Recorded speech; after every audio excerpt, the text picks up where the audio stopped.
Alright, KISS Army, welcome to the KissFAQ podcast.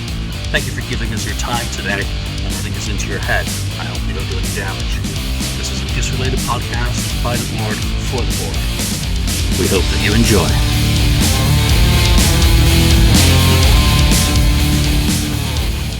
Welcome to episode 98 of the KissFAQ podcast, I think. Or is it 99? Who cares? Whatever, it's 90-something. I can't count that high. So, welcome to the podcast. I'm joined today by Lonnie, St. Louis Kiss on the board. Michael, welcome back. Hey, everyone. And Andy. What's up? We're back! And as you can tell, I still don't remember your usernames on the board, but there we are. So today's episode, actually, before we get into today's episode, do we have any news? Lonnie, anything happening in KISS World? New show announced today in Oklahoma this morning. In February of 20. Oh no! April. One in Nevada in April. One in Nevada in April was announced today. I am there. I am going to that. If I survive the LA Kiss Expo and still have any money, I am going to go. So.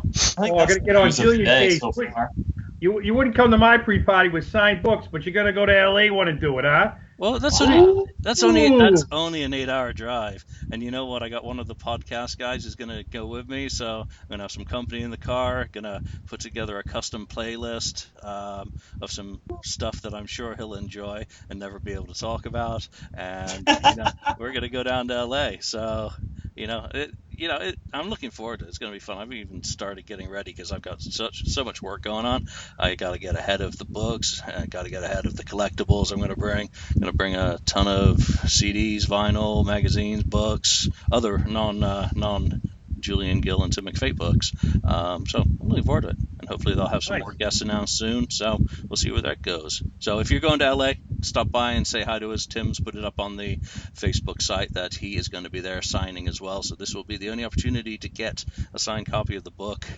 the Odyssey book, with both of our John Hancocks in it. And we're not doing any extras because those copies that I bring are it. You better save me one, damn it. Depends how much. I'll buy it. I just want it signed. That's how I do it.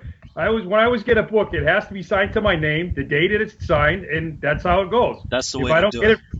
And if I don't get it signed to me by the date, by that person, I don't want it. Too bad. End of story. It's very demanding. Wow. All right, let's get on with with this show before we get too sidetracked. And I apologize for anyone who, if this does end up being a video show, I'm holding a laptop on one knee in my car, so I may be moving my camera around. So if you need to take some anti-seasick pills, do it now. Or you sound like you got a personal problem there. All right, so let's get into today's topic. Obviously, with Andy and Michael both here, it's pretty clear we're going to talk about the KISS Kruise VI, which concluded last week. It seemed to be, from the reports we got on the high seas, a hell of a cruise this time around. So, just a quick off the top is, what cruise number was this for you, Michael? This is my third. I went on KISS Kruise III, KISS Kruise IV. I skipped last year, and this is my third and final one. Did you go on this one with anyone? Were you going solo? And how did you do your travel arrangements for this one? So on all of them, well, the first one I got paired up with someone. On the fourth one, I actively, sought out someone and roomed with this great guy, Chuck Cooper. And since we hit it off and remained friends since then, we decided to, be roomies again this time around, which is nice because, you kind of know what you're getting. You never know if you get signed up with someone, if you're going to get like a serial killer or something. And I've been lucky, so I haven't figured. You could have ended up with Andy or something. That was going to be a nice segue into Andy. Andy, what cruise number was this for you? Number 6, all of them. Been on all. All of it. Wow, you got like the full collection. And what were your travel arrangements this time? Do you go with someone special? My girlfriend for the second time, and my mother for her second time. Oh, that's awesome. They like it? My mother had been to the went on KK2, and my girlfriend went last year, and my mother loved it.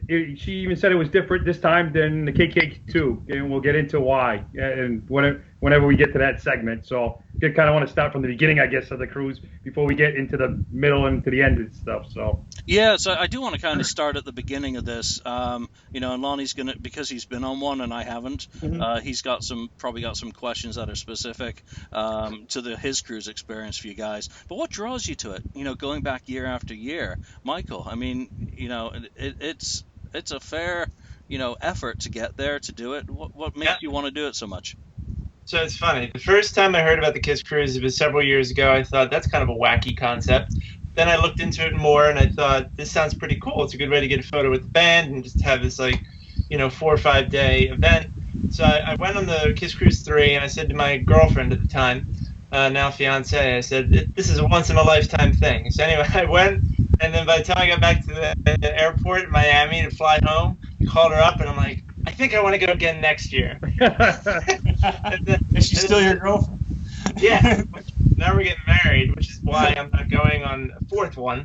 But so it went from a once in a lifetime to a 3 times in a lifetime thing for me, because it's kind of something that you really can't compare to anything else. It's unique. I never got to go to the KISS conventions back in the 90s. I assume this is kind of similar in that it's, this thing where you're just surrounded by thousands of KISS fans. It's a celebration of the band and its history, and they started adding themes to it. So when they added the Dress to Kill theme, I was like, oh, I have to do that. I can get a photo with them in my suit, and they're all in suits. And this time around, the whole Creatures of the Night thing piqued my interest, because Alive, which was the theme last year, I thought was, no offense, kind of lame, because they play those songs all the time. So it's like, pay $3,000 to hear us play the songs you've heard us play a million times. Like, what?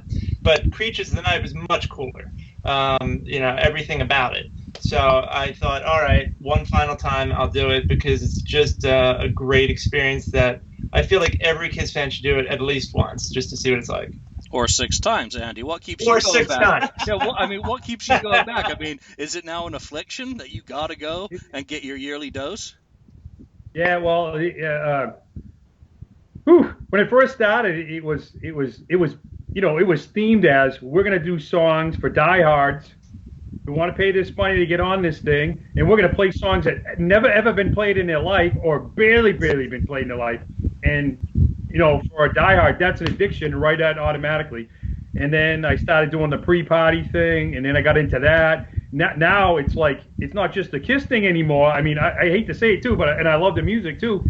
And now it's like a reunion of people that you met from all over the world. I mean, it's a big giant reunion at the same time. I mean, though there's no lie, and I don't want to offend anybody, I'm there to go to see the KISS and the KISS stuff. I don't really care about whatever else is going on with all the other bands and stuff. If I do see the other bands, if there's time and space, I'm good. But if there's a KISS thing going on, I'm going to the KISS thing. You can go over there and see Joe Schmo play, but guess where I'm going to go? And then people find out, oh, you're always there, because I'm the KISS guy. I want to go there. I don't care about the other stuff, and it's an addiction. And then once you get on, you're like, man, next year, what are they going to do next year? Next year's themes, next year's music. I mean, I got to admit, like Michael said, the first 3 albums are KISS, point blank. The original 3 albums are gold, platinum gold, you're off the hook. And Creatures is up there in one of my top favorites, in the top 5 and 6 albums. And I love that album. I love that thing. And the theme, I just thought about when it hit me. Creatures Night, hopefully they had the tank. And, of course, we found out they actually brought a tank, And, it's an addiction. It's like a drug, man. You can't stop. It's an addiction, And you get attached to everybody. And you meet new people. And you meet old people. And it just keeps going on. And, it's a drug. It is. It's a drug that's hard to kick, And there are people who didn't go this year that, only 345 people that have gone in the last 6 went this year. So there's people have been dropping out, and it's hard when those people drop out, and those people are even now like, oh man, now I wish I went, and this is stuff, so it's a double-edged sword, and I think this is going to be my drug until they stop. I'm not going to buy. I'm going to say put it on here online. I'm doing like an intervention for myself. I'm not going to buy any KISS thing, period, now until the cruise comes up, because they're going to save tax money and everything else, and everything's going to be put on the cruise. And according to what I heard is that, I know this is at the end, but according to where they're going next year, we're going on to New Orleans next year, which is a whole different port now, which is yay, finally we're moving on. And from my understanding, we're going to go to what they call NCL's private island, which is called Harvest Cay, which was just built. It's been only open for a couple months. So, and I was told by, and I won't mention any names because I don't want anybody to get in trouble, but people who are in the know say that when I mentioned it to them, they said, yes, we are going to Harvest Cay. But because the Jokers cruise before that, be going November 1st to the 5th, they're going to Costa Maya. So it's possible we're going to go to Costa Maya and the NCL private island because they're a hop, skip, and a jump away from each other, really. So, but anyways, it's a drug, so I don't want to keep going on. I want to get more into the cruise thing. Yeah, I don't want to keep going on. I want to go to Lonnie on that as a previous cruiser. Any regrets? I mean, now that you've seen so much of the footage and the recollections, do you regret not being one of those that now have 2 stars on their lapel? I said it at the time, and I continue to say it now. I regret, and I had the same thing Michael did. I had to convey it as a once-in-a-lifetime deal. I did get engaged on the cruise that I went on, and luckily enough, she said yes. She didn't throw me overboard. Really, you're going to propose me on the KISS cruise for sake? But she's a good sport about it. She gets it. And she goes with me every time that they come around for the most part anyway. But for me, I said it at the time that I wish I wouldn't have gone on the cruise that I went on. In all honesty, because I went on KISS Cruise. I went on KISS Cruise 2. Oh, yeah. And for the ones that are familiar with it, you're going to know why I say I wish I wouldn't have went on that cruise. Because it was right after Monster came out, and they played 5 songs off of Monster at both of the electric shows. Awesome. No, it wasn't. No, I agree with Lonnie. It wasn't. Because I was toying with the idea of going on the first KISS Cruise, and I said, no, I just can't do it. I said, because what if I go there and they play the same old set list, and then I'm spending all this money to go see another show, but I'm just on a boat seeing this show. I'm not going to do it. So when the KISS Cruise set list, the original KISS Cruise set list came pouring in the KISS Online, and I'm seeing that they're playing all the way, and they're playing Anything for My Baby and Love Her All I Can, I'm like, holy shit, that's unbelievable. And I said, I'm going next year. I don't care. If I go by myself, I am going next year. That's unbelievable what they're playing. So I went there wanting to hear Love Her All I Can, Anything for My Baby, all the way.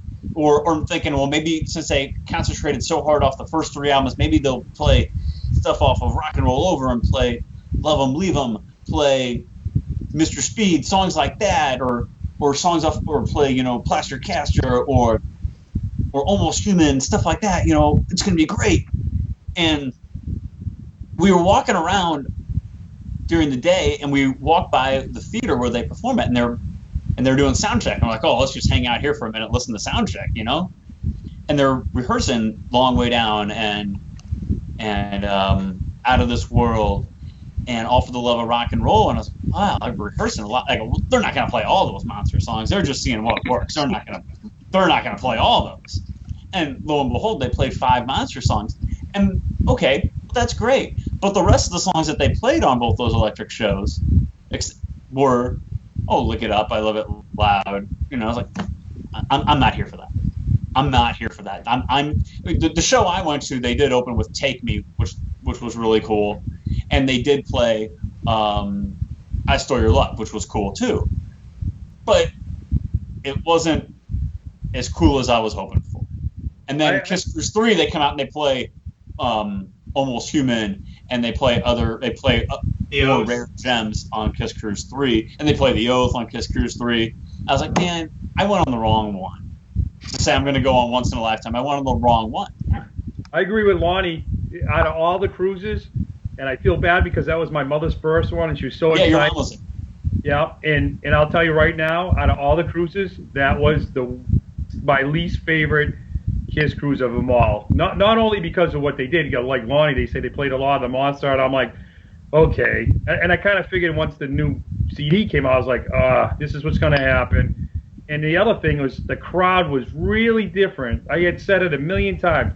The first year, I could count how many people that weren't wearing a KISS shirt on my hands. You know what I mean? The second cruise, it was like, where are the KISS fans? They're there, but they were wearing KISS shirts. There was a different crowd. It was like an older crowd. It was really raunchy.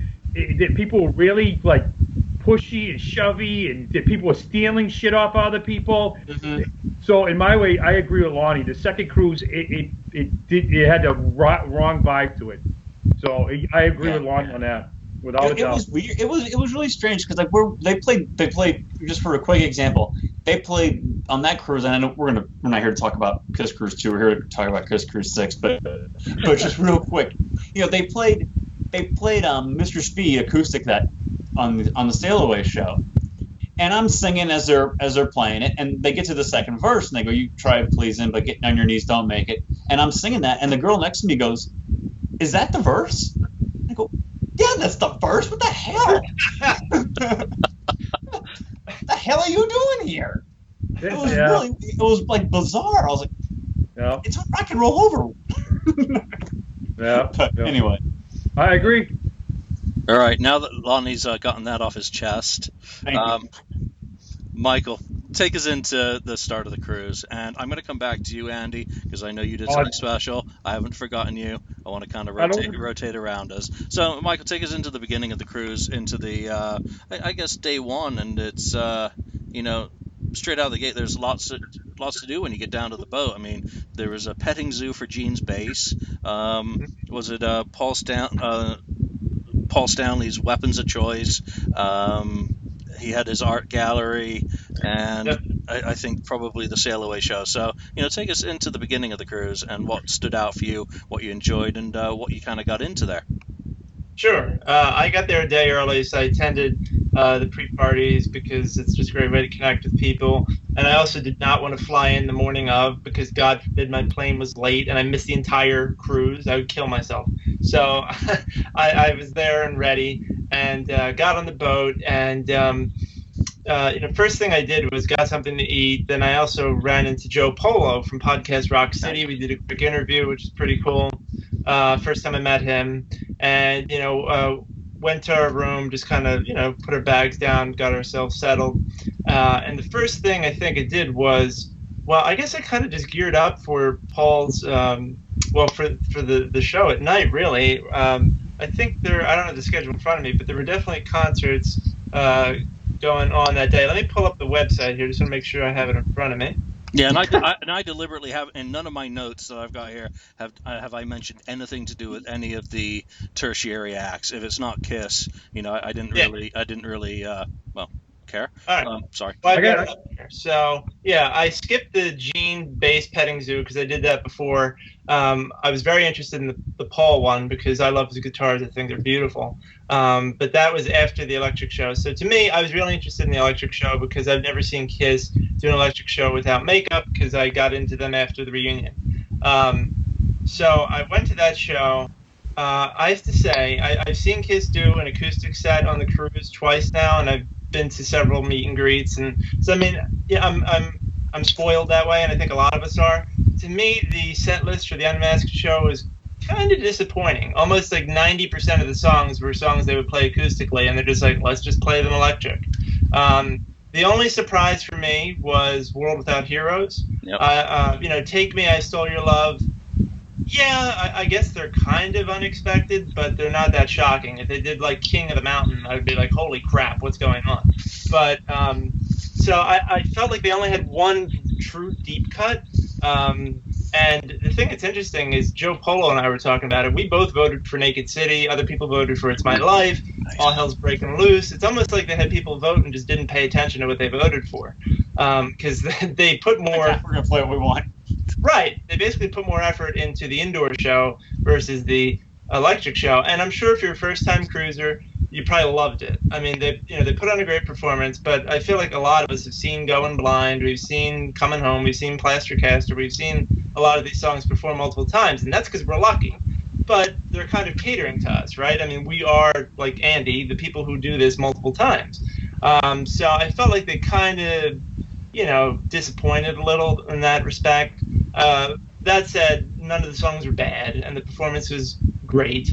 And after that, I did go to Paul's, petting zoo thing, and that was cool. They had the purple, cracked mirror guitar, which is gorgeous. Very They nice. also had the DC Rich guitar. They just had I think 5 or 6. Did they charge you for that? No, it was free just to go up and pose, But it's it's with your camera. It wasn't like a professional thing I was just or curious. whatever. Yeah, and when I was holding Paul's purple guitar, there were guitar picks on it, and I'm like, should I pick one off? But I didn't want to get in trouble. I should have just taken one, but I didn't want to get in trouble. And I got to tell you, as the people went by, holding the guitar, I watched, and less and less guitar picks were on the guitar. So clearly, Bastards. lots of people have the same idea. Missed opportunity. And they're all up on eBay now. One thing I know. it. One thing I noticed with the Sail Away show is that it really was a set of what have become the standard deeper cuts that they just kind of pull out. If you're going to hear a rarer track, it's all in one bag right there for that Sail Away show. A World Without Heroes Electric for the second year running is very cool. That seems to be their kind of deep cut du jour that they go to. But I from the guy who's sitting on the sidelines in an armchair, seeing all the way, Mainline, Come On and Love Me, Christine 16 Got to Choose, Plastercaster, all in one place. From our perspective, for the guys who don't go every year, we're like, wow, that's really neat. But how strange it is in a way when you go, like, well, they played this last year.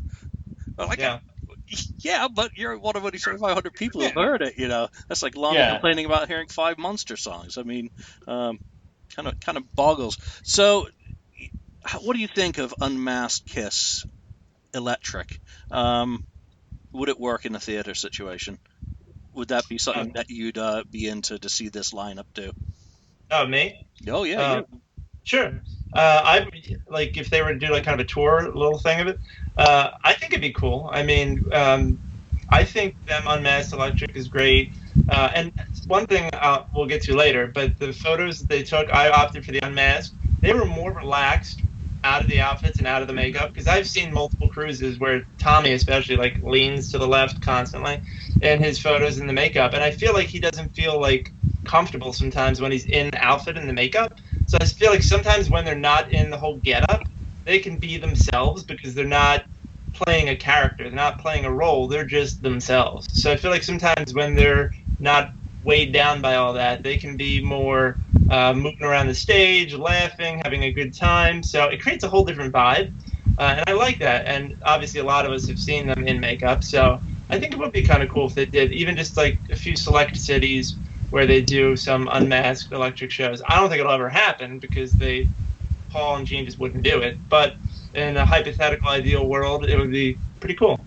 Yeah, talking about the photo sessions, Gil Garcia, I think that's how you pronounce his first name, Paul Stanley, I don't want to say impersonator, but analog, because he looks freaking awesome, has one of the best Kiss photos ever with his wife. Him in his 82, 83 get-up just looked absolutely freaking awesome, and that's one, if you're on Facebook, check him out, because it was one of the coolest things I've ever seen, and I'd love to get him on here to talk about his experiences doing that. But Andy, let's get to you and talk a little bit. You ran a pre-show this year, and then you can give your input on the same things that Michael just spoke to. So how did your party go? Man, amazing. I couldn't believe it. As everybody knows, I used to do a Living in Sin thing with Jeff Hopkins and his wife Denise Hopkins, and had some help from Tina Malloy, because we do a bar crawl, and his money donated and it went to all charity. But they all decided not to go this year, so I basically they bailed out, so that was the end. And I made up a new thing called The Gathering. Basically, it was just the gathering of fans. It's what we thought about it, get everybody together. And I knew Lydia Chris was going to come back. She always loves to come back. And she goes to visit family in Florida and stuff like that. So I knew she was going to come back. And then all of a sudden, it was at the last minute, it's wham, I want to come. And all of a sudden, Ken Sharp wants in. And then, Kip from Enough's Enough wants in. And then, Big John Hart. I was at the last minute. I was floored. So I had all these guests, Joe Polio, and I had them all lined up on the tables and stuff. And basically 99% of them showed up. The only one that didn't show up was Chip, and they said his plane got delayed, and then his plane got delayed again. I don't know, it was all rock star thing. So, anyways, the party went off really well. Amazing. Just all the guests, you know, they do this on their own. I don't pay anybody to come down. I told them they can come down and sell whatever they want, take pictures, photos, whatever they want to do. Maria came down, Contessa was there, Lydia was there, John Hart showed up, Ken Sharp. I mean, Joe. Well, I mean, it was just amazing. It went by so fast. It was a great way, and of course, Andy, the DJ Noise, who now has been playing on the cruise, not just the KISS band, actually plays on the cruise too as a DJ, but he does more than just DJ. He plays along with the drums with it. You just got to check him out. It's just not like your regular DJ, if you want to call it that. And then it's a great place for everybody just to gather together, and it was free. You know, it was free to get in, free to go out, everybody hang out, eat, drink, and just have fun. It was a good start, and that's how it went, and it just went amazing. That's all I can say. It was a long night, long morning. A lot of people looked tired the next morning, but it was all well worth it. It was all good. And you got some news out of John Hart, didn't you? Yeah, Big John Hart. Yeah, I think I can say it. If not, I'll get in trouble. So what? Big John Hart actually is supposedly by next year he's going to come out with a book. So you imagine the story just besides the KISS thing. So he's, Iron Maiden, and he's done other. I don't know, he's done a country singer and a couple other things. So according to what's going on, he said he's supposed to come out with a book next year. So that will be off the hook. So if you liked Andre Augustin's book, obviously he was with the band during the reunion period doing security and whatnot. Well, Big John Originals era. Just imagine the fly on that wall and some of the other acts that he worked with. And, of course, he came back in 88 to work with the band, I believe. So he's probably got, I don't think any of these guys who are going to put out books are going to go into the filth that they know, because, that's not what a lot of them are into. One author who does that is probably more enough for the band. So that should be interesting. And that was really interesting to hear that has actually been out and about elsewhere, that news. So you're not breaking anything by mentioning it. Damn it. Sorry. So what about your first impressions of day one, with the Sail Away show? And I also wanted to ask you, was there a mad scramble for the merch booth? Yeah. Ready? Here we go. So anyways, getting on the ship was very easy this year. Basically, when we pulled up, I think it was around 11 o'clock, right on the ship. There was no super long lines to get in. Which wasn't bad at all. It was pretty easy to get on. But when we got on, none of the rooms were ready, though. That was the only thing. So if you had carry-on, you had to lug it around to get. And then you go up to get. They wouldn't let anybody on the top pool deck because the stage wasn't ready. So basically, they had everything blocked off this year. That's a kind of a pain in the ass, especially if you're carrying stuff that you don't want them to come get later on, fragiles or something and stuff like that. So that's kind of a bummer. But anyways. But here's the thing, okay? So after eating and finally getting in your room, getting all comfortable, it was more relaxed because, number one, they had the extra day on, the 5 days, so they were actually able to spread things out, So anyways, on day one there is this is, except for this part is still driving everybody nuts. I don't care who you are, they have to fix it. It's going to be almost impossible to fix it because I don't know how they're going to possible. Even with the pre-order stuff, it's still going to be chaos. Is that when you get on the ship, everybody knows you KISS played nighttime this year at 9 o'clock, so you had time to spread out. They did the muster drill. Then after the muster drill, you go upstairs. You can do whatever you want. You wait. Skid Row played, and you could hear Skid Row from the other side of Texas if you wanted to. Man, it was over loud actually at one point. So, anyways, the thing was that there was nothing really kind of KISS going on until they got out to 5 yards at sea. Now this is where the chaos starts. Okay, it's every year, and they still don't know how to fix it yet. 6 years later, and they still can't fix this, which I don't understand, and the people going nuts. So now you're out to 5 miles out to sea, okay? So this year they moved the merchandise thing from on the top deck into thing next to Paul Stanley's, wherever the art thing, or wherever it is, they used to have the merchandise thing so people at least lined up there and they could hear music. Now they moved it into the Bliss Room all week, which used to be the karaoke place where everybody used to party at nighttime, and that used to be kind of where everybody got together, and they had that good atmosphere. Well, that atmosphere went gone because they got rid of it They put the merchandise in the Bliss Lounge, okay? Now think about it, because Lonnie's been there. Think about this, Lonnie. They have the stuff in the Bliss Lounge. You're lined up. People lining up outside on the deck, all right? So you're following that whole outside deck. So there were people from the beginning of the Bliss Lounge all the way to the back end of the ship waiting for hours to get in the merchandise thing. It was that crazy. And the problem is that if you don't go the first day and get what you think you might get, because you can't see, because they didn't even have a preview, so you had no idea what was being sold. Besides, it's going to be T-shirts sold, but you don't know what kind of other merchandise. Are they going to sell tops, like bottle openers or what? Bubble heads and, flip-flops. You don't know until you actually get in there. So you're waiting for hours, or you're waiting for somebody to come out, but they made you go the other way when you came out because they didn't want you to go back in with the other people, and they only let so many people in at a time. But you still had to wait for hours, and people still missed out. But at the same time, okay, figure this out, the same time on Deck 5, if I'm right, it's a Deck 5 or a 6 or whatever it is, the casino chips go on sale, okay?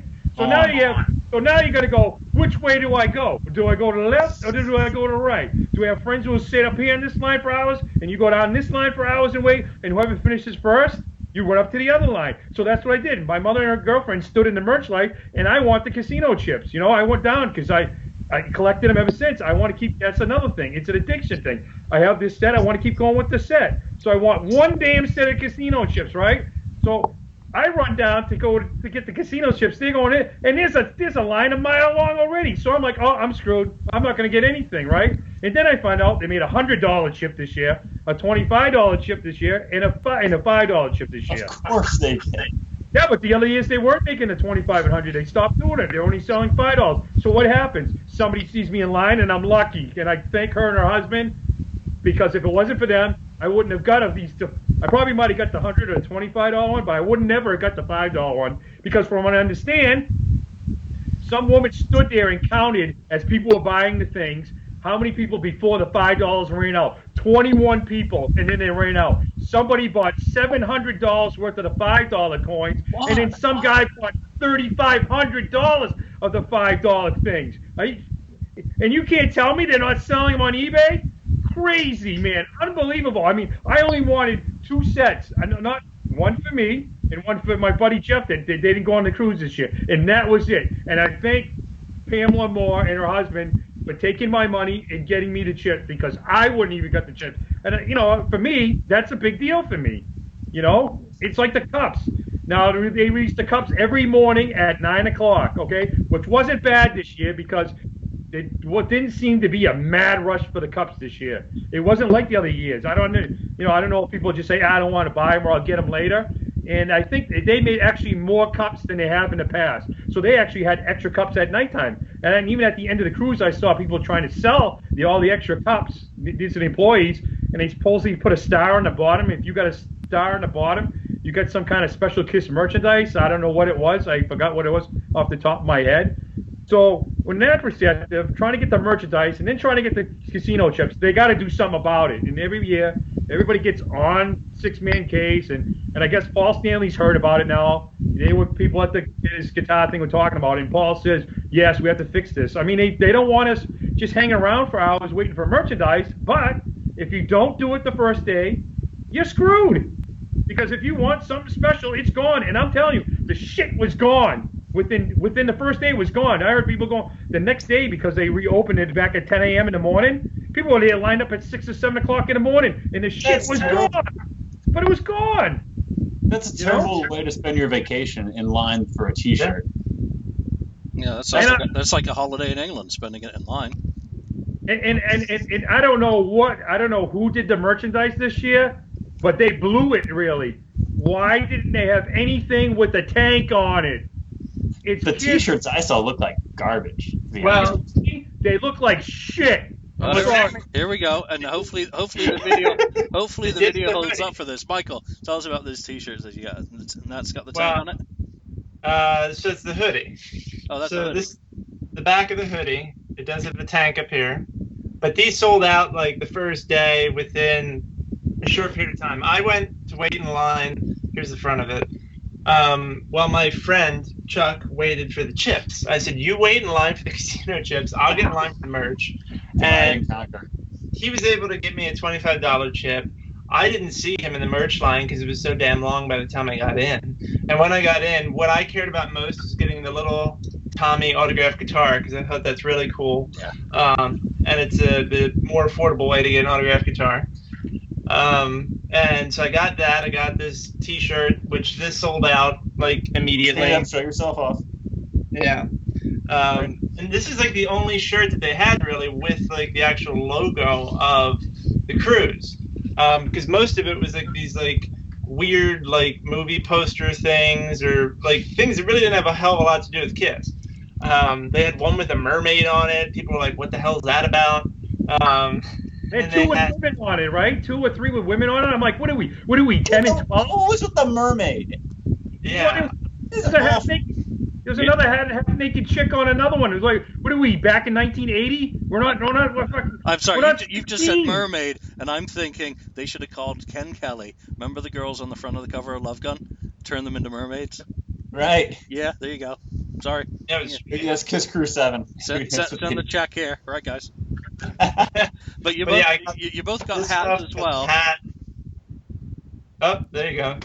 And you got keychain and a koozie. Yeah, there was no flip-flops. There was no poster. It saved my wallet, but I mean, they kind of blew it this year. I'm serious, they really blew it. They could have had the tank. Could have had tank with them on it. Come on, seriously. I mean, this is the only shirt I actually bought. This shirt. It's like it's some kind of. I know it's a fish. It's got the long thing and a kill fish. A deep. I forgot the name of it, but this was it. The other things had like there were things like a half-naked chick. Oh, I got the towel. I got the towel because, it's like, got the towel, so I got to get the towel. Yeah. But it's like got another half-naked chick on the claw thing looks cool, but it's got some damn naked half chick on the top. I'm like, what is this stuff? Who did this? Why didn't they have the tank and stuff? See, it's like, there's where is it? Like a Jaws thing? I mean, you could barely see her on this, but, it's very strange. I don't understand. They had 365 days to get ready for this. So here's what I think they should do. On the merchandise, I think they should ration. They should not put all of the stock out in the store on the first day. That they should kind of buffer it out and say that there's going to be a different item, kind of here and there. You're not going to get it all in one place. They should also not be selling all the casino. You should have limits on the amount of casino chips that you could buy on that first day as well. If you put limits on that and give everyone a chance to get through line and get at least one, or a set, then you can let someone buy $3,500 worth of $5 ones, because I'm sorry, that's just obnoxious as hell. You can do that on the last day if you want to. Let them do that after people have been through to get it. Same with the merchandise, because you see people now do have 30 T-shirts up on eBay and stuff, and absolutely insane quantities like that. Yeah, it's free market. Yeah, it's all of that bullshit about American capitalism and all that first come first serve. But this is also a cruise that's catering to a hardcore customer who you really need to respect. So it's a very difficult juggling act for Sixthman and KISS to try and get into. I feel very, kind of bad for them that they've got to try and figure out a way to make everyone happy. And you got 2 guys here on the cruise, and Lonnie's been on it as well, who are basically waving green, saying, "Take my money, take my money, take my money." So they need to come up with a more efficient and effective and fair way of doing that without me sounding all Bernie Sanders. So, well, can I jump on this? This is another interest. It's all full out here because the guy said it. The guy said it. So at the Paul Stanley Pizza thing, Paul was he didn't come out right away. So 6-man, if you got a 6-man bear, he was doing this MCing and stuff and walking around. And people were throwing questions at him before Paul came out. And basically somebody threw out the question about the chip, all right, the casino chip. And basically what he said, and this is from him, is basically that guy, the person who bought the $600 or $700 or the $2,500 worth of coins, that guy might have saved his money for all year long just to buy the coins. He says it's capitalism at its best, and that's the way it's going to be. So basically it means we don't really give a shit. They're selling them, too bad. If you're not in line, too bad. And that, I hope somebody recorded or put the video, because he did say that. Basically, it's capitalism at its best, and he said it in his own words. They're not going to be able to stop it. It sucks. You're going to have friends. Yes, I'm sorry. They can stop it. If they wanted to. They could take pre-orders on it.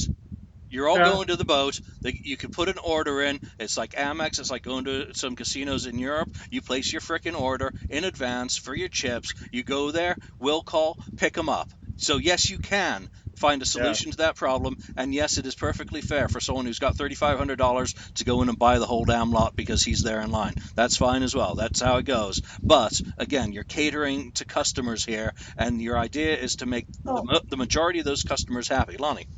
Well, here, how many times do concert tickets go on sale and they say limit 4 per customer? You see that all the time. That someone can't go in there and just buy a whole section if to go ahead and put them on StubHub or something. And that's right here in America they'll say no. I've been to concerts where they say limit 2 per customer if it's a small theater or something like that. So no, they can put limitations on it if they really want to.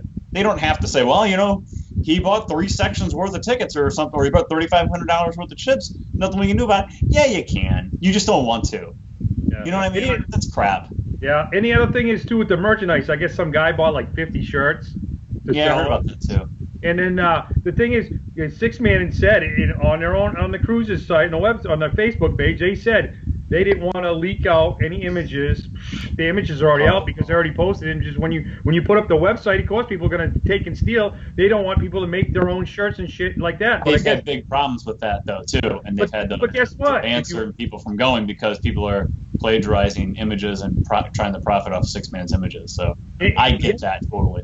I understand that too, but there are a lot of people I see and it's a lot of people from overseas. Somehow they have the way to be able to make these fancy shirts they make. And I'll tell you, man, Michael will say, if you saw some of those shirts, man, some of those shirts were 1,000 times better than what the KISS ones were on the cruise. I'm sorry. They made some killer shirts, but they're not selling them. They only made them for themselves. You know what I mean? They made one for each day, fine. Whatever it is. And that's fine. But there's no way you can ever stop somebody from copying an image somehow. Excuse me, I've taken an image from the section of the KISS Cruise thing and posted things on it, but I'm not selling it, but I use it as a thing for telling people and stuff or whatever, but I'm not selling it. I understand that, so it's still a mess, but anyways, enough of that. Let's get to the KISS stuff. Yeah, that answers the question on the merchandise Matt Scramble. Thank you very much, guys, for going into that. Michael, let's go to you with day 2, the highlights. And I see Tommy and Eric get into the action with Eric's hosting. I guess the KISS Navy's Got Talent. Tommy's got Name That Solo. Sophie Simmons is judging the belly flop contest. You got Ask Doc. This is the only non-KISS band that I mentioned was the Dives. I think first performance was on day 2, and then of course the unmasked photo. So you go to any of those events and take us through kind of your day 2 on the cruise. Sure. Yeah. On day 2, I was the first person to get photographed for the memorabilia photo shoot at 10 a.m.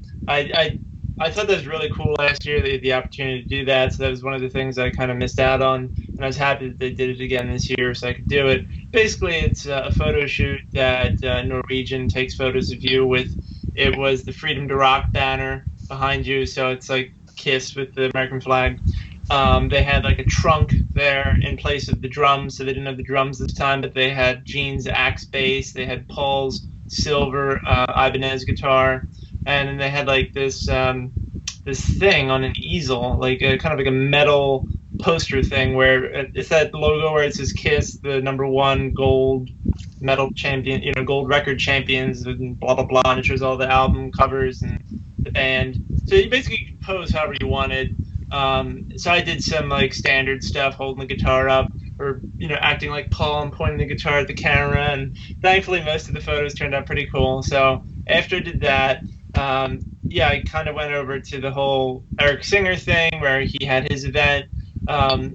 I didn't see a whole lot of it. I just wanted to kind of see Eric, and it was pretty cool. He seemed relaxed, and he's fun, and he's interacting with the crowd, and just he's a real nice guy. And then afterwards, he signed stuff for people who were right up against the barricades. I had him sign my badge. And then Tommy's event started just not too long after that, and that I found really interesting because Tommy's an awesome guitar player, and he could just play stuff without any music, like just from memory. And I think it really made it clear just how awesome he is. Like, he played some stuff people couldn't guess. It took them a while to figure out, like, what song is that? And they're like, oh, Modern Day Delilah. They figured it out finally. And Was he That playing? was Was he playing the solos live on a guitar, Yep. rather than Yeah. just that's play cool. on a track? That's awesome. That's Yeah. cool. I didn't realize it was going to be live at first. I thought they were going to play like an audio track and people had to guess, but he actually like had his guitar on and he just started playing solos on the fly. Respect to Tommy for that. That's awesome. Yeah, it's pretty sweet. And I also got him to sign my badge too. And I told him because it's the first time we met after I interviewed him right before the cruise. And I was like, "Oh, Tommy, it's Michael Cavaccini." And then he like kind of did a double take. And he's like, "Oh, hey, how's your cruise going?" I'm like, "Pretty good." And he was cool and real nice. And yeah, later on, I did see the Dead Daisies. The Dead Daisies were awesome. I've never seen them really. I've never paid attention to them playing when I was at a KISS show. So I wanted to take the opportunity to see them. Two KISS-related things about their set. They played All American Man and Rocket Ride. Nice. Which was awesome. And their drummer did the 100,000 Years drum solo from Alive, which is pretty sweet. And he did like the Paul Stanley rap and everything. It was cool. And then after that, I got ready for my photo with the band. So I put on like a pound of hairspray to make sure my hair wasn't moving. Because to get to the photo spot, you have to walk typically like outside. So, you look perfect before you go outside. Yeah, and then all of a sudden it's like madness. So I got over there and got my photo with the band, but crazy situation. So when I went in there this year for the first time I've ever seen them do, rather than mark your card like with a marker, they actually scanned it and they're like, "Where's your roommate?"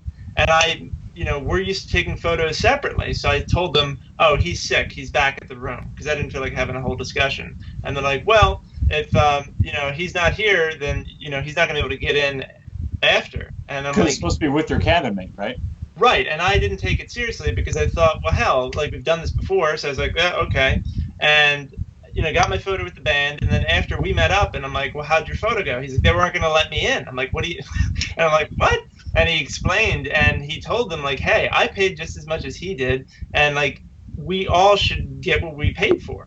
And they let him through, and he was able to get a photo with them, and he actually had an opportunity to chat with them for a little bit because he was one of the last photos as part of that session because of this whole back and forth. So he actually wound up getting a better experience because they took forever to let him in. But I mean, the way I see it, if you're two people in a cabin, I don't think there should be any problem with you getting your own photo. If you're a group of 10 people in a cabin, okay, I understand.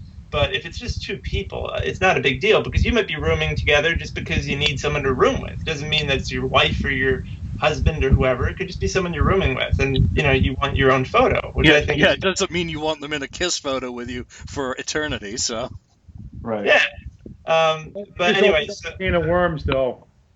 Yeah, I know it's a slippery slope. But I was really happy with my photo. It turned out great. Later on, I went to go see Sophie for a few songs. She's got a phenomenal voice. The songs she sang weren't really appropriate for the cruise. She sang like Amy Winehouse, Meghan Trainor, like all about that bass. It was just very odd for the KISS cruise. After a few songs, I'm like, all right, I'm going to go get a good seat for Craig Gass. And he was awesome, hysterical as always. The room was packed. And he explained why he hasn't been on the cruise for a while. He said that he basically told people in Gene Simmons' voice over the PA on KISS Kruise VI that, like, attention passengers, we've hit an iceberg. And then he talked about how, like, KISS has 3 packages for you to get off the boat. For, like, the gold package, you can, and, like, he went into this whole elaborate thing. And someone actually went to, guest services on KISS Kruise III and said, is KISS really going to charge us to get off the boat? Like, they didn't realize it was a joke, so he got in trouble for that, and that's why he hasn't been back until now. So it was really, he was funny as hell, if you've ever seen him. And then I think I just capped off the night with, I don't know, I guess just hanging out at the karaoke. And I didn't do the karaoke this year, though, because as Andy mentioned, they moved it to the Spinnaker, which is this huge room where before it used to be in Bliss, but now that the merchandise is in Bliss, who wants to do karaoke in a big-ass room where you feel like you're totally, like, on the spot and everyone's watching you? It's intimidating. So I'm like, nope, not for me. So that's kind of my day. So a lot going on, but I'm sure Andy did other stuff, too. Yeah, walk us through the belly flop, Andy. Yeah, Andy. Well, Yeah, first, I just gonna go back a little bit to the first day about the night show. Is that this is the first time that Kiss actually did a show at nighttime. So they had they'll stage the lights and stuff. That was all cool and stuff. And like you guys, like Julian said, if this was like your first time on the cruise or maybe your second time, the set list would have been like, wow, this is amazing. But for like Michael, maybe Lonnie, myself, man, I was kind of bummed out a little bit. I mean, I love I'm telling you right now, everybody knows the first 3 albums, man, for me are just that, off the hook, okay? And they played a bunch of those songs, but, I was, when going into this, I was really hoping to get, like Lonnie says, man, I'm waiting for those couple extra punch songs. I mean, they did good at nighttime during the Insider thing, but I was still, man, I wanted those. It was Unholy or something. Yeah, throw in a couple more of those deep cups. Come on, seriously. When you end the whole set list with Shout It Out Loud, really? Shout It Out Loud? 2 years in a row? Seriously, 2 years in a row, Shout It Out Loud. And then you do it at the end of the indoor show. It's like, ugh, really? Anyways, but anyways, day 2 is that I went to the Eric Singer thing, and it's interesting seeing people have hidden talents that come out. There was a magician, a drummer, of course, and then there was a comedian. And the comedian guy's really good, but from what I understand, he does it really, but he had to tone it down because I guess he's like really, really dirty. He's never like really toned his thing down. So that was interesting. And then, of course, we saw the Tommy electric guitar thing, which is kind of fun. It's funny watching people trying to guess what's going on, what songs, and of course they get them wrong, and people start booing them because they can't get they can't get that song. But it's harder than you think. You know what I mean? You're like, yeah, I know the song, but then just the only solo by itself, yeah. Just a solo by itself. Without any backing chords behind it or anything. Nothing. That'd be pretty difficult. I know that song, but I don't. So yeah, and I'm a sucker for the belly flop contest. Every year I get into it. I lay my body on the line for the hell of it, and it was funny. So Sophie judged it this year, and it's just comical fun, and usually this is the first year they let kids in, which as soon as we knew they were kids in, we're like, okay, they're gonna win. We kind of understand this in the long run, they're gonna win. So we all kind of like, yeah, okay, we'll do our best, but we know we'll cheer the kids on, and the kids are going to win. Well, I guess everybody knew that except Sophie. Because basically, towards the end, Sophie like eliminated everybody, and in the first round, they only want 5 people basically to move on to the second round, and then after the second round, that's it. It's declared a winner. They only go 2 rounds, and basically, she don't want to give everybody give 10s. Well, she was giving out 10s left and right. So they had to have the second round, and then they had a third round. And I'll tell you, man, you do a couple rounds, even after the second round, man, if you lay your body on the line and do the smack, as Lonnie took that famous picture of me flying, I was supposed to win free KISS Kruise VI for that picture, and it didn't happen. And you should have won, too. Anyways, because I'll tell you, if you do the belly flop right without doing the, jump up and you're supposed to go flat and not do the tuck to save yourself, I'll tell you, if you go flat, if you do it right, it freaking hurts. And I'll tell you, a girlfriend took pictures of me like a day later. I have bruises up my arms, across my black and blues and yellow. It came out. That's how long it took. And I ended up coming in third this year. Last year I came in second. A couple years, 2 years like in a row, I came like first. And I handed my crown, I think, on KK3 to Sean McSall, be third. I don't know. But it's all fun and good. It's all entertainment. It's fun. It's something more relaxed. I know it's not really sort of a KISS thing, Watch Sophie for a little bit, but like Michael said, she's more of a pop singer, not really my thing. So we kind of like time to stroll on. You know what I mean? And of course, by the end of the nighttime, which is never nighttime, it's first thing in the morning. It's 3, 4 o'clock in the morning. We're all hanging out to karaoke at first for a while. Like Michael said, the atmosphere was kind of a little bit strange. Maybe because there was so many new people. Because a lot of people used to get up and all dance together and sing, and just it doesn't matter how good or how bad you were. Everybody sang along, everybody had fun, everybody did this. But it seemed the first couple nights of the karaoke was a little bit off. People didn't really kind of get it, So, but by the last night of the cruise, people really started getting more into it. But by then, it's time to go home. You know what I mean? Everybody knows. So, okay, so that was about. And of course, Craig Grass is off the hook, man. My name's Gene Simmons. of KISS. I mean, I'm telling you, off the hook. That guy did 2 shows, and the Gene Simmons and the Paul Stanley stuff he did, and the way he talked about them, and how he met them, and how he talked to Paul for the first time, and he called Paul Stanley the first time. It was, I mean, it just. I hope somebody recorded it, because I'll tell you, any KISS fan, or if you're, you got to see it from the KISS Cruise, the 2 shows he did. I'll tell you, it's super. Even the what's her name, the comedian before him. She was good too, because she's actually a KISS fan too. So she threw in some puns in there. Really, really funny. It makes the whole thing. It was really good time with that. Next. Yeah, let's go straight in. I'm not going to talk about going offshore, Grand Cayman or Cozumel, because that's just not KISS related. But Electric Show number 1. Either of you go to that, or were you both in number 2? I got 2. I was number 2. Number 2. Okay, so first night, we now know they. You guys both watched it on the big screen. Yeah, and the place was packed, and people were really into it this year. Last year was kind of so. People were more into it this year. So it was really, because everybody's waiting for that full punch. You know what I mean? You talk about being into it. The cruise I went on, Andy's like down in front, like right in front of the big screen, like he's at front row at a concert, like jumping up and down at the screen the whole time. It was but look how many people. That's how it should be. It's totally. That's how it is.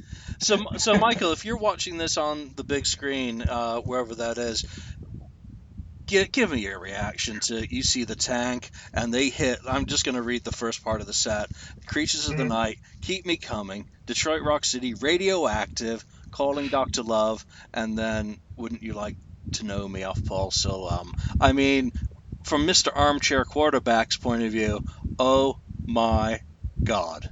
You were there. What was your reaction to seeing that and knowing that you were going to see it the next night? So someone showed me a photo of the stage before the concert, because they saw the doors open and they took a picture, and they showed me a picture of the tank, and my roommate was like, I don't know if there's going to be a tank, and I gave him like a long look, and he's like, oh, maybe there will be, because I didn't want to tell him, but I also didn't want him to think there wasn't going to be one. So I knew about the tank, but for the set, so I assumed they were going to start with Creatures. I also assumed that they were not going to do certain songs that Paul can't sing at this point. Like, I Still Love You. I just knew it wasn't going to happen. But what caught me off guard was I expected rock and roll hell. I was surprised with Keep Me Coming. I was like, wow, okay, this sounds pretty cool. And when they did Radioactive, I mean, Holy Paul's crap. done Wouldn't You Like to Know Me before, but when they said Radioactive, there were grown men, like, downstairs, because I was upstairs in the atrium watching, and I was looking down on the crowd, and there were these guys jumping up and down and hugging each other, like, oh my God, Radioactive. First time since 1979. Oh, I gotta hug someone. Yeah, like, how cool. And I thought that was awesome. And I like that they put Gene's song and Paul's solo song back to back. That was cool. And yeah, they were cool. And one thing I didn't notice until someone told me after was that Paul was wearing the tail the first show. I couldn't see it because we're watching it on this big screen, which is not that great quality, which is weird. You would think it would be a nice screen, but it was just kind of like VHS quality. And but still, the environment was fun. People were totally into it. Even when they played some of the standard fare, people were still into it. One thing I have to say is that when they do the indoor show, and they should have a rule, that they cannot repeat any songs that they play at their unmasked electric or acoustic set. So in other words, Shout It Out Loud, Firehouse, Hotter Than Hell, they repeated songs that they played the day before, 2 days before, which to me is lazy. I understand they're trying to, play a show that's similar to what they played on the Creatures tour, but you don't need to follow that to the T. If they replaced those with, like, I don't know, a song from Sonic Boom, a song from Monster, a song like All Hell's Breaking Loose, just a few other things, man, people would say it was the greatest concert of all time. Because there is no need for us to hear Shout Out Loud twice on the cruise, or for us to hear Hotter Than Hell twice on the cruise. So they did great with like the 3 or 4 deep cuts, but if they really wanted to go the extra mile, they should have replaced the repeats with a few other ones. Yeah, and I gotta say, from my perspective of, like, doing the work on the Odyssey book, is that The Oath should have been in there for the Creatures show, because that was considered for the Creatures tour anyway.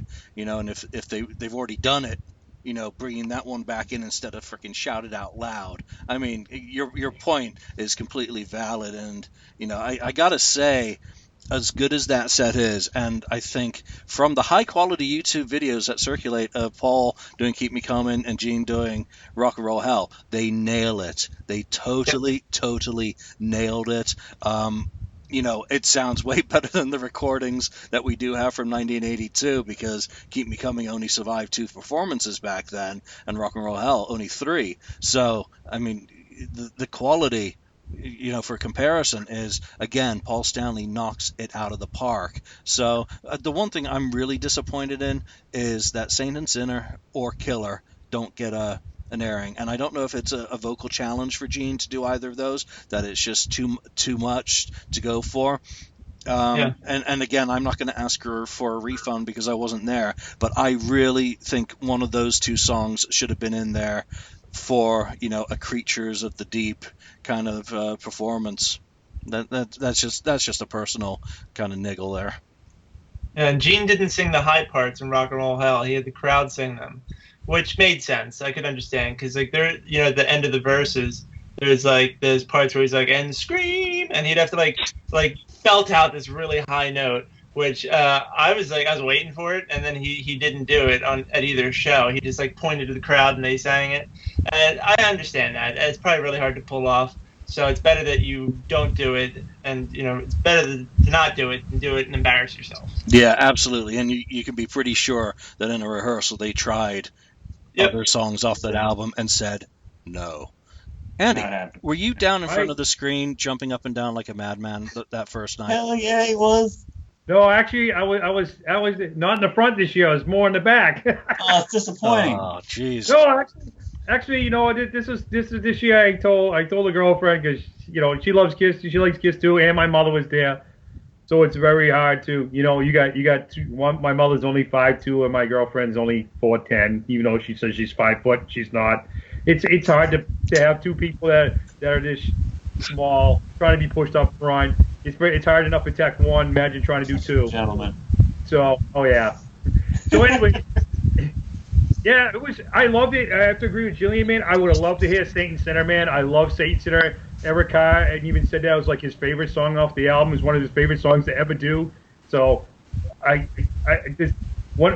my God, when Nick, I kind of figured they were gonna do Rock and Roll, but still hearing it live like that, amazing. But when they pulled out, when he said they were gonna pull out Radioactive, I was like, I'm gonna hit the floor, because there was no way I saw that coming. Nobody saw those 2. Yeah. And I'll tell you, when Gene did Radioactive, the crowd went from being high to off the hook. I mean, Gene's Radioactive got the biggest applause out of everything. Uh-oh.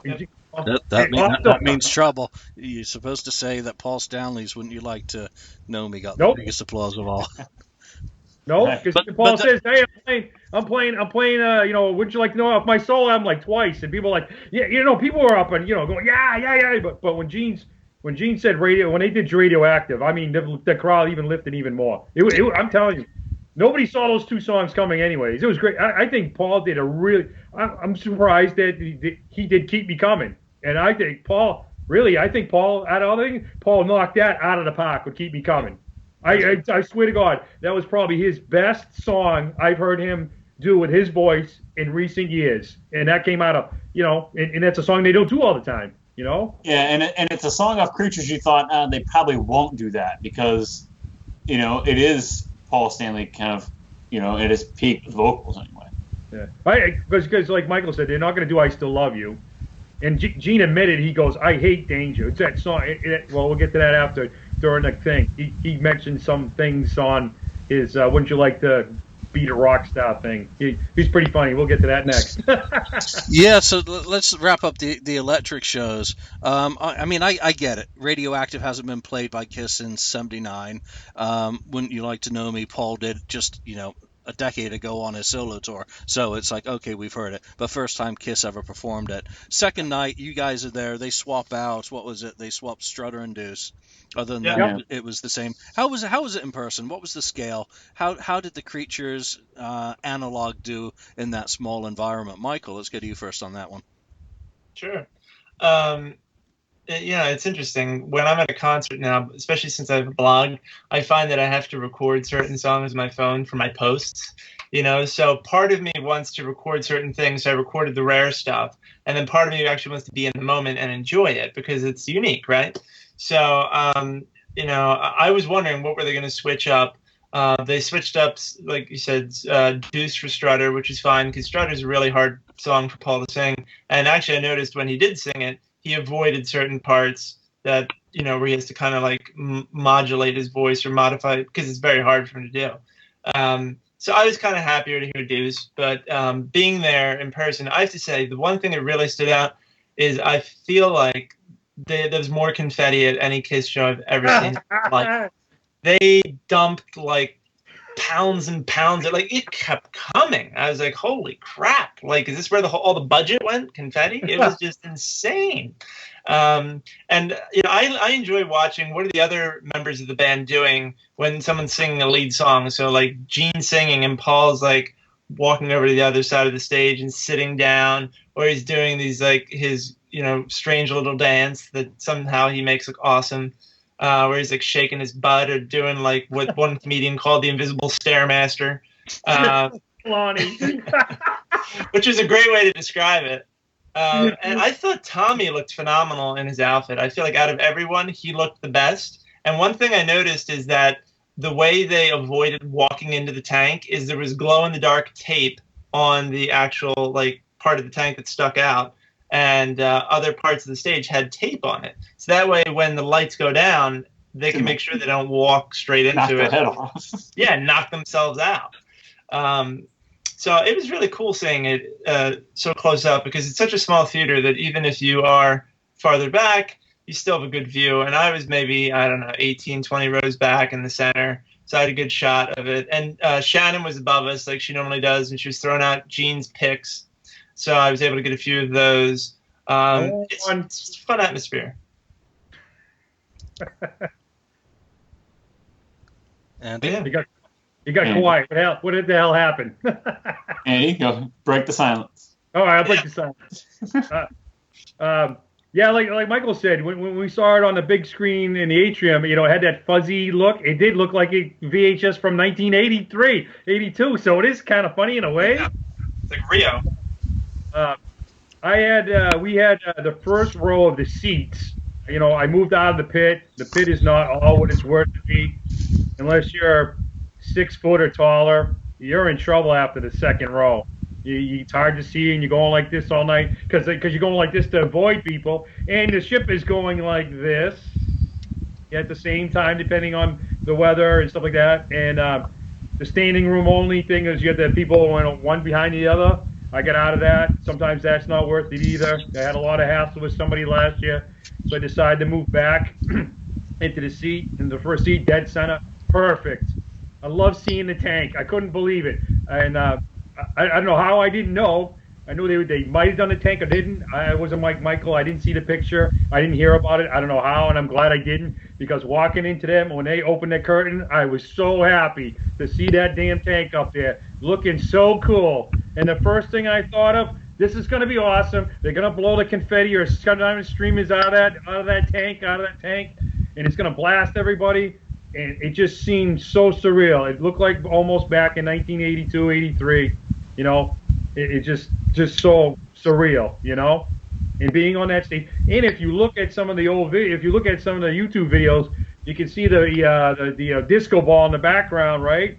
You got to hand it to the guys, okay? They're in those platform shoes, and they're trying to dance, move around, sing, play, and if you watch straight, and you watch that little ball, and the ball is going like this the whole time. The first night, it was rocking. That's why they were late. I found out why that Kiss was actually a little bit late, because they were having a hard time putting on their makeup because they're doing like this and the ship's moving.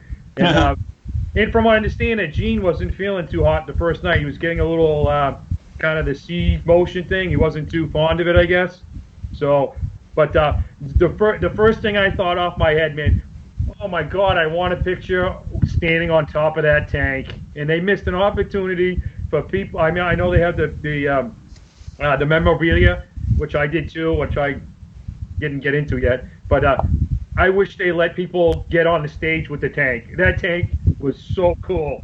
I wanted pictures of it close, of the the tie things. I just that looks so freaking cool. That tank, I loved it. The atmosphere was just off the hook. People excited, even though if they saw the first night on the big screen, everybody was still into it on the second night. It was great. I loved it, and I hope they do something way off next year. Something bizarre, some kind of little stage setup, anything. I don't care what it is, just as long as it's not Crazy Nights. End of story. Yeah, But, I think two of the things that really stand out was Tommy looked fantastic as Ace 82. Yeah, it's great as Ace Frehley. Everybody, doesn't Tommy look good in Ace Frehley suit? And the logo. And Yeah, the logo. The logo Absolutely. of that show. Yeah. A real, obviously it's video screen, but of the logo from the era just really stood out for me. Yeah, they did that just for Creatures of the Night, and then they moved it on. They stopped it after that, and they kind of went on to the newer stuff. But yeah, I mean, it's so surreal, especially if you went back when you saw the real Creatures. I mean, even if you saw the Lick It Up tour, the Creatures thing went on, the whole makeup and stuff like that. But I got to agree with Michael. Tommy looked better. He looked probably the best in the suit. I mean, you got Eric back there in Eric's suit. I mean, Eric would. I know it's a weird thing. They still can't get over the makeup thing out that one. Anyways. Yeah, makeup bothers me. There are two things that should have happened. One, Eric should have wore Eric Carr's makeup. Without it just seems weird. And two, they probably should have taken a moment to talk about Eric Carr. Just maybe say, like, hey, without Eric Carr, this great album would have been possible. Here's to Eric. That's all they had to say. But then you get into the Vinny thing too. So it's a kind of it's a double-edged sword there. But Yeah. it is good. But I have to say what Michael said. I did the the memorabilia photo shoot last year, and I did it this year. And I'll tell you right now, this year's was way better. The photographer was way better. The two guys that helped out. I don't know who did last year's. I forgot. I don't know if it's the official guy that did the KISS photos. I don't know if it was or not. But the guys who did the photos this year for the memorabilia were better because there was two people. One guy took the photo, and the other guy helped you set up. And they had the last year they had them on the hooks where you can only just stand behind them, and it might look good, but you have the stupid thing in front of you. It looks ridiculous. This year they actually let you pick everything up. You could play with it, move it around, switch around, and I'll tell you, they took a ton of photos. It wasn't like, I mean, half of my last year photos I didn't buy them. I was throwing away because. I had ones with like Tommy's guitar. It's like half cut out. I'm like, are you kidding me? They cut half the pictures off. I was like, what the hell? So, but this is just one of the photos, and this photo here had to be retaken, and they actually retook it for me. This is how cool they were this year because they had the background, and then they had the record things. But one of the records was tilted forward in the original picture, so it whited it out. So when I went down there to check all my pictures out, I said, wow, man, this is the only photo I have of this. Is there any way that you guys can fix this? And they says, no, we can't fix this, but would you like to retake it? I said, really? Are you kidding me? And they said, yeah, we're going to have retakes, today from 5 to 7, and then you can add it in later. And I said, you betcha. So I put the shirt back on, went up there with my shorts on because it's behind everything. And I have to tell you, those guys were really professionals, and those are the guys. And look, like here's the one with the Paul Crystal one. Nice. Yeah, I mean, look at these photos. These photos are off the hook. And from my understanding, you could buy the SIM stick, I guess. I didn't realize that. If I had known you could buy the SIM stick, because some of the pictures, like, I'll show you another one just quick. I'll show you why. See how it's cut off on the edges? Mm-hmm. The crop. But I guess if you buy the SIM, the whole thing's there, and I didn't realize it. But without a doubt, I hope they use those same guys next year if they do a different photo shoot. Off the hook. Because they made me buy more of them, I'll tell you that. So I think one of the cool things was that I think, Lonnie, on Facebook, we got to see the tank before the guys, a lot Before of the show. a lot of the guys on the cruise. I mean, here was an expectation that we weren't going to find out much until maybe they got to their first stop on day 3. But we were finding out stuff that night. We knew the set Right. list. We got we saw the tank, which I think a lot of people got really excited about, because also that in addition to the creatures of the deep or whatever, you also had that video coming out from the 82 press conference at the same time. So we had a total creatures overload going on around this time. But that tank, I mean, wow. And then they do a show in Mexico last week, Monterrey, I think. And they kept the same sets, they kept the costumes. I mean, holy crap, didn't see that one coming either, for that matter. But very cool live show, I gotta say. Let's move into I've got about 15 minutes, and I got a hard stop, so Andy's gonna have to talk faster. Yep. So let's get into day 5. You've got the Paul Stanley Pizza Contest, and to me, that doesn't have anything anywhere near as cool as Cooking with Paul Stanley sounded in previous years, where he actually prepares some stuff, because I'm waiting for a Paul Stanley cookbook with those Instagram pictures he shows and shares of the stuff that he cooks. I think Paul Stanley's got a cookbook in him next. He said he does. He does? He's working on his second book. It's going to be about cooking, fitness, and just kind of like a self-help book in a way. And it's going to focus on like 3 things, including fitness, recipes, and just kind of like, I guess, just general well-being. What a great combination, because that's great. Food is emotional, food is healthy, and if he's mixing in life stories and self-help stuff, that will make for a very interesting book, other than just being a cookbook. For those people who don't necessarily want to make stuff, they can at least read stuff, so it'll be interesting to see where he goes with that. Very excited to hear that, so thanks for sharing that. And then you got the 2 big things are obviously, are you smarter than Gene Simmons? I mean, are you smarter than a rock god? And KISS Q&A on the pool deck. Those are the 2 big ones. Mike, I'm going to start with you again. You go to both of those, either of those. How were they? Sure. Yeah. So, the Paul thing was interesting, but not as interesting as the Gene thing, because Gene's always entertaining. And Gene says ridiculous things. Gene was. It was definitely entertaining to watch him talk, and he's a super smart guy, and he would give long answers to questions that would cause people to applaud, because they'd be like, holy crap, how's he know all that stuff? So it was definitely entertaining to watch that, but for me, the Q&A was really cool because I got to ask a question. I was the second person to ask a question, and Andy's mom got to ask a question too. And Andy, didn't you ask a question as well? Should I actually admit that? Yeah. So what was your question, Michael? So the question I asked was actually one of the questions that I asked Tommy when I interviewed him prior to the cruise. That was a very good interview, by the way, Michael. That was awesome. Oh, thanks. Appreciate that. Very nice job on that. I tried to ask him questions the fans care about, not like basic crap that like, so do you apply your own makeup? Like, who cares? I mean, what was it like? What was it like when they asked you to join KISS? Right. So I wanted to ask them like real stuff. So when my second question for them, was the second one, and I asked Joe Polo. I said, "Hey Joe, could you film me asking this question because I want to use the video?" So he did. I get up there. Craig Gass is holding the microphone. And he says, "What's your name and where are you from?"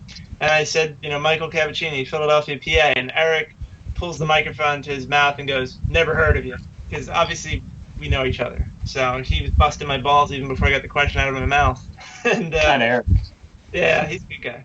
But so I asked the question and I said, considering how awesome you guys are acoustically, MTV Unplugged, the private acoustic sets, would you consider doing an all original, a new studio recording where it's all acoustic and it's all original material?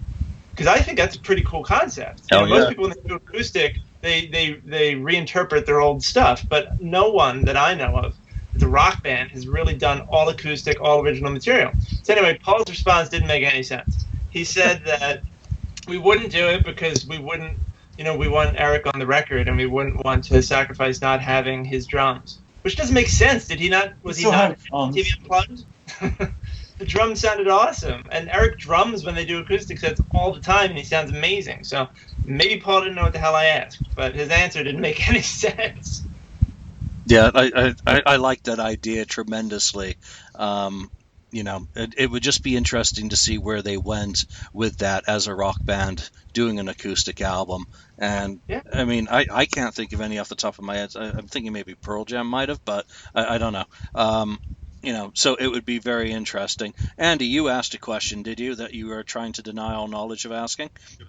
Yep, because this is the reason why, is because I look like an idiot, because I would never ever ask that question, because let's face it, I hope everybody sees this in the world and then some, because KISS is never ever going to answer the questions we want really heard, because what they do is that you ask a question and they go through them and they want to know, and then they vote it. So basically, they go through the questions first, so they know the questions, so they know Like the a answers. And this is what they do. I didn't even know I was going to get picked, because I know some people said, "Oh, pick mine on Facebook, pick mine on Facebook." I didn't remember even the question I asked. I just asked a dumb one, and then they turn around and I just, I get this email. I'm like, I knew my mother one. My mother's all excited. Or my mother's was, "What are you going to do when you retire?" And Paul's answer. I swear to God, they should cut Paul out of this and say, "Paul, go do whichever you want to do," and have Gene Simmons have zone Q&A with everybody else. Because Paul's answer is, well, my mother asked, hey, what are you guys going to do when you retire? And what's Paul's answer? I'm going to die. Really? Seriously? Wonderful. Yeah. So anyways, my question was, when I didn't even know, I said, would you ever take the makeup off and go back out on tour? And the answer, of course, Paul goes, no. So that was the end of that answer, So, but me personally, I would never ever ask that question. I'd ask more serious questions. But what did they do? They lined you up as you say. See, here's my question. You could have gone rogue. Print it out. They laminate it. They put your number on it. You get in that line, and they tell you, you read this and you read that only. If you decide to go off cue, we're gonna pull the microphone you, and we're gonna give you the boot. End of story. And that's why the people there, that's why Craig Grass holds the microphone, and there's a person from 6 man on the other side going, okay, next. Or pull it. Because some girls, what'd she say? Eric, will you marry me? And she turned around, they pulled the microphone away from her, and they said, stop. They told the girl, whatever, that girl, I don't know, whatever, she went fourth or fifth. Stop having fun. Yeah, basically. So they know the answers before. So the Q&A really, in a way, is... in a way, but Michael had a great question, but the answers come from Paul are kind of, Yeah. Gene I love. Gene gives into these wide answers, and even Paul and somebody said, oh, why don't you, well, let's turn this into the Gene Simmons episode. Well, they should, because Gene answers. Gene answers, very, like I said, it's long, overdue questions. But I do, if Michael says, remember, I do have to thank Tommy for outing Paul this year. Thank you. Thank you very much, Tommy, because somebody asked, why aren't you doing more deep cuts?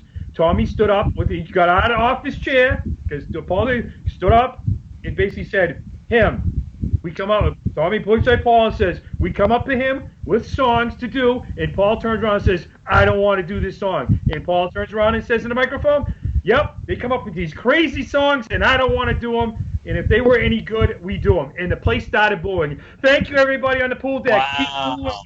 Keep That's booing. awesome. They say stupid things like that. Because Paul keeps saying, and they keep saying it over and over again, this is where we do these songs that you never heard or barely heard. This is the place. This is why you pay all this money. Do it. Keep doing it, So, I'm glad. Thank you, Tommy. Thank you. But you still heard Firehouse 3 times and Hotter Than Hell 3 times and Shout It Out Loud 3 times on the cruise. At least I didn't have to hear Lick It Up. Hallelujah. I hear you, brother. That's one I could do without. Jeez. All right, I'm just about out of time. So wait. We got one more thing. The coins, okay? The penny pincher. Oh yeah, broke. It broke so many times. That poor guy.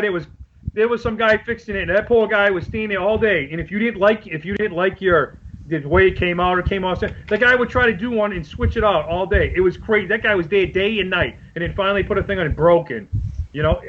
Insane. So it was what, $3 $3 a penny. I was hoping to get some of those on eBay after the cruise, but I guess that may be an expensive proposition if it was broken most of the time. Okay, I'm going to be like a presidential debate moderator here and bring this to a close with your final thoughts and stuff. Maybe that I've not been able to go into completely. I don't want to do a second episode on this because we're so far Say something next, into the cruise. So Michael, in the next 90 seconds, why don't you give us your personal wrap up on the cruise? Were there any lowlights for you? Anything, that surprised you? How was the interaction with other people? Ken Sharp was on there on the cruise, I believe. Mark Cicchini had his fan club with him, and there were other notable people around. So give us your wrap on the cruise. Sure. I had so many great conversations with people. Mark Cicchini was one of them. I talked and hung out with Carl Cochran and his wife. They were there. Nice. How's Carl doing? Yeah.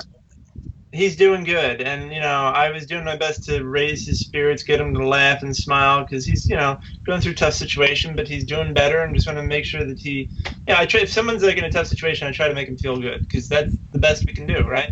And I had so many good conversations with people. I had people who said to me, this guy from Spain who's like, oh, you're from that podcast. I'm like, I've been on 3 episodes, but all right. I was surprised that people recognized me. Another guy followed my blog, told me, it's great, keep up the good work. So it was so cool connecting with people. To me, that's the highlight, like the expos, is spending time with people, having great conversations with people. The concerts are awesome. The photo with me and Kiss turned out great. But really, it's about connecting with other fans. And I couldn't have asked for a better way to cap off my KISS Cruise adventures. I feel like each cruise is special for its own reasons, and this one was also special, and I had a great time. Is it perfect? No, of course not. We're KISS fans. Nothing is perfect. So, but I got what I paid for, and it was great. And I'm looking forward to, being one of those guys on the sidelines in years to come to see what kind of crazy stuff they do on the future cruises, and I know Andy will be there to give us some first-hand perspective. Yeah, I want to just commend you as well for that interview with Tommy. We obviously shared it on the board and elsewhere, but it got a very good response. I liked I liked that he did answer the questions, even if we don't want to hear the answers, kind of the way he gave them. So I thought you did a very good job with such a limited amount of time as well. 20 minutes. Yeah. And I was thankful he even was able to give me the interview before the cruise. I thought it was going to happen until December. But then they said, oh, Tommy's free November 1st. Will you? I'm like, I'll make myself free.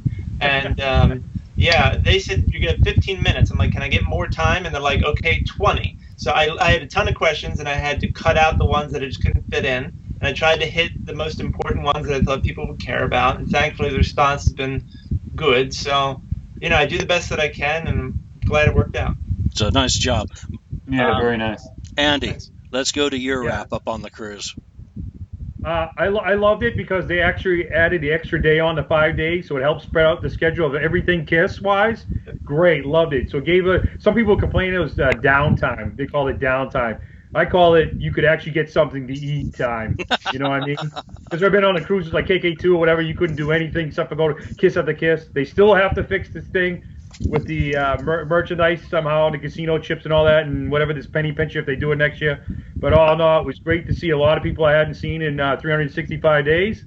It was good that we went to a new port again. I'm glad they're moving it now. I'm glad to hopefully go to the next island and I hope they bring some more of the deep cuts. I want more of the deep cuts. Like Michael says, we're not always ever going to actually be happy. But it was great to see my mother come with me and had a smile on her face from chin to chin, and everybody she met and we talked to, and my girlfriend had a great time, and my mother had a great time, and that's what made it worthwhile for me. So I loved it all the way around. I know we all have our little complaints and this and that, and we just got to go with the flow. So now it's, I've already started, believe it or not, as crazy as it is, and people don't believe it, and some people think I'm nuts already. But I've already started getting ready for the Gathering 2 down in New Orleans because New Orleans is more expensive. There's already kinds of conventions going down there. It's on a Saturday night, and it might be a football game with the Saints that Sunday, so a lot of hotels are almost sold out. So I actually got a thing hooked up with the Holiday Inn down in New Orleans, and I'm going to give out the code tomorrow when I get the code to get the room started, and we're going to have another pre-party at the Holiday Inn down there. But all in all, It's a great time. Like I said, talking to Michael again, meeting up with old friends, new friends, meeting a lot of people from overseas that I'd never met before, talking to them. I mean, it's just a great connection. And you never know if you need those connections in the long run if you ever travel somewhere else at some point. You need some place to stay or go. I mean, it's good all the way around. It's awesome. That's all I'm going to say to them. Yep, here's my wallet. Open my credit card, and here we go again because I'm ready. Let's go. Give me the code. Give me the thing. Give me my dialing number. Let me put my money down for a room, and I'm ready to go. And Lonnie, you should go next year because I think they're going to go to Belize, and they're going to go to that private island. That private island looks amazing. So that would be a good, nice chill-out day, as you call it. You know? Yeah. So I'll have to do some major convincing. Here's the thing. I think there's been, a few critical comments, but not coming from a negative place. They're coming from a passionate place, about KISS fans who are really invested in what is so special about the KISS Cruise. So I hope that those at Sixth Men and KISS don't take it negatively. Take it as positive, feedback about how things maybe can be looked at to be done in a different way to improve the experience of all these folks who are going on the cruise. Because I got to tell you, I get excited every time these guys come back from the cruise. I regret not going. As much as I say beforehand, I don't think I could handle that amount of days on a boat with that many KISS fans.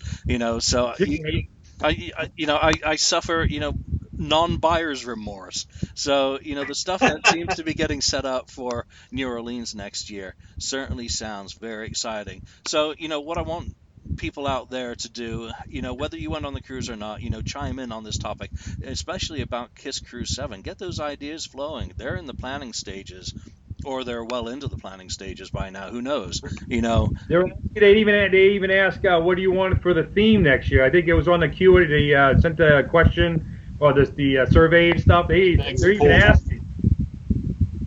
Yeah. So, What'd you say? Depends on what they wear for the costumes. To me, it's all about what they're going to wear for the costumes. What are they going to do? What do they got left for costumes? Hotter Than Hell, Unmasked, and Dynasty. And I guess Paul's already said. No.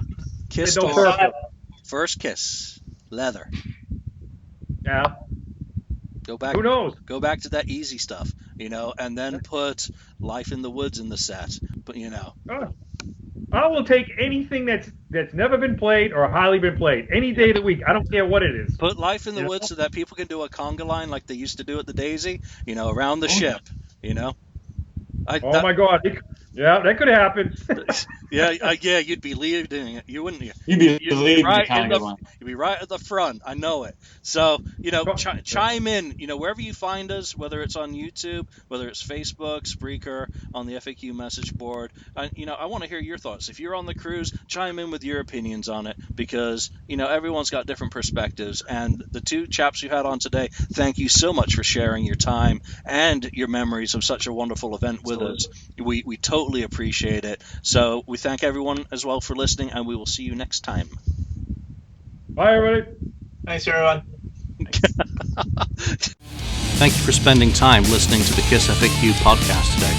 All sales are final. There are no refunds. If you'd like, look us up on Facebook or come over to the KISS FAQ message board and discuss the topic we broadcast today. Don't forget to rate us on iTunes, Spreaker, or wherever you've listened to the show. We hope you'll join us again.